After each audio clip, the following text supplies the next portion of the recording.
گمراہی اس دور میں سب سے زیادہ پیدا کی جا رہی ہے اور ہمارے درمیان میں کی جا رہی ہے، کیونکہ شیطان کو کسی اور سے کوئی واسطہ ہی نہیں ہے۔ شیطان کو واسطہ ہے آپ سے، کیوں؟ کیونکہ آپ ہی ہیں جو اس سے اب تک بچ کر نکلے ہیں۔ شیطان کہاں بیٹھتا ہے؟ شیطان شراب خانے میں بیٹھا ہوا ہوتا ہے، اس کے چیلوں کا کام ہے وہاں پر بیٹھنا، وہ خود نہیں ہوتا وہاں، وقت ضائع نہیں کرتا۔ شیطان کچھ بھی ہو اپنا وقت ضائع نہیں کرتا۔ چل رہے میرے ساتھ؟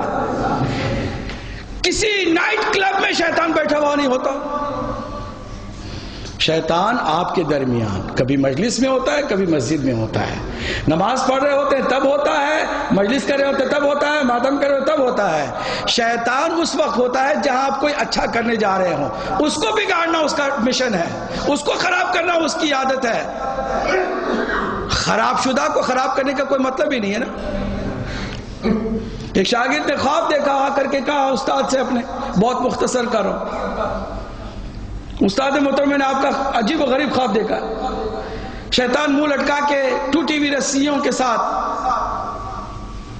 میرے سامنے آیا، میں نے کہا کہ تم کون ہو؟ کہا میں شیطان ہوں، ابلیس۔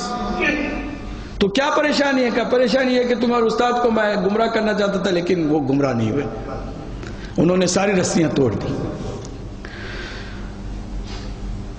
یہی خواب سنا ہے کہ تم نے بالکل سچا خواب دیکھا ہے۔ رات کو میرے بچے فقر و فاقہ کی وجہ سے بھوک کی شدت میں تڑپ رہے تھے، میرے پاس کچھ بیت المال کے پیسے تھے، ایک لمحے کے لیے میرے دل میں خیال آیا کہ کیوں نہ ان پیسوں کو پہلے خرچ کر لوں، اس کے بعد جب پیسے آئے تو ریپلیس کر دوں۔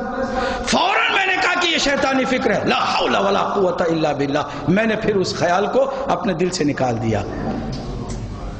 شیطان نے کہا تھا میں تمہارے استاد کو گمراہ کرنے کے لیے جا رہا تھا لیکن اس نے رسیاں توڑ دی، وہ بچ گیا۔ تو استاد کے سامنے شاگرد ہے نا، تو خواب تو ادھورا سنایا تھا۔ استاد نے کہا کہ باقی بات بھی تم بتاؤ گے یا میں بتاؤں گا؟ کہ باقی بات کیا ہے؟ آپ کو بھی پتا چل گیا، بھائی تم بتاؤ، میرے بارے میں تم نے خواب دیکھا ہے، کچھ اور بھی تم نے دیکھا ہے؟ جی آپ جو ہے کہتے ہیں تو کہہ دیتا ہوں کہ میں نے کہا اچھا ہوا تم میرے پیچھے نہیں آئے، ورنہ میں اتنا مضبوط نہیں جتنا استاد ہیں۔ تو شیطان نے کہا ہم اس کے پیچھے جاتے ہیں جو پیچھے نہیں آنا چاہتے، جو آلریڈی پیچھے پیچھے چلے آ رہے ہیں، ان کے پیچھے وقت ضائع نہیں کرتے۔ بہت سارے لوگ تو ایسے ہی شیطان کے پیچھے چلے ہوئے، گمراہی پھیل رہی مغالطے کر کر کے۔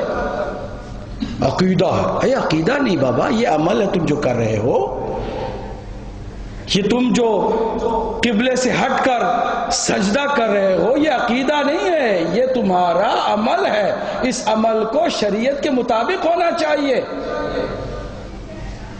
تم یہ جو حرکت کر رہے ہو، نامحرموں کے درمیان اپنے کپڑے کو اتار رہے ہو اور ڈھیلے ڈھیلے پیجامے پہن کے کھڑے ہوئے ہو اور پورے بدن کو ہلا ہلا کر تم سو کارڈ ماتم کر رہے ہو، شریعت کے حکم کے مطابق تمہیں ڈرنا چاہیے، خوف خدا کرنا چاہیے۔ عمل تمہارا کیا ہے؟ صحیح ہے؟ تب جس کی تقلید کرتے اس سے پوچھو کہ تم صحیح کر رہے ہو؟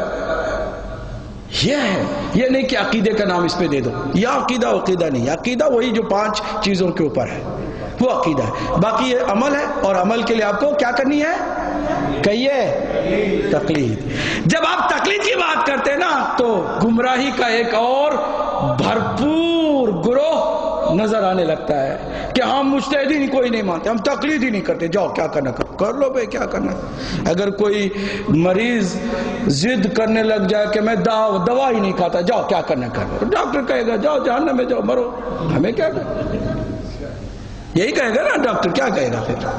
میں دوائی نہیں لوں گا، میں کوئی اب سے علاج نہیں کروں گا، میں تمام ڈاکٹروں کو لعنت بھیجتا ہوں، میں ہر کسی ڈاکٹر کے پاس نہیں جاتا، جاؤ مرو۔ کیا فرق پڑتا ہے؟ ڈاکٹر کو کیا فرق پڑتا ہے؟ جو تقلید کا انکار کرتے ہیں وہ بالکل اس نادان مریض کے انکار کی طرح جو ڈاکٹر کے پاس جانا نہیں چاہتا۔ صلوات پڑھ دیا محمد و آل محمد پر۔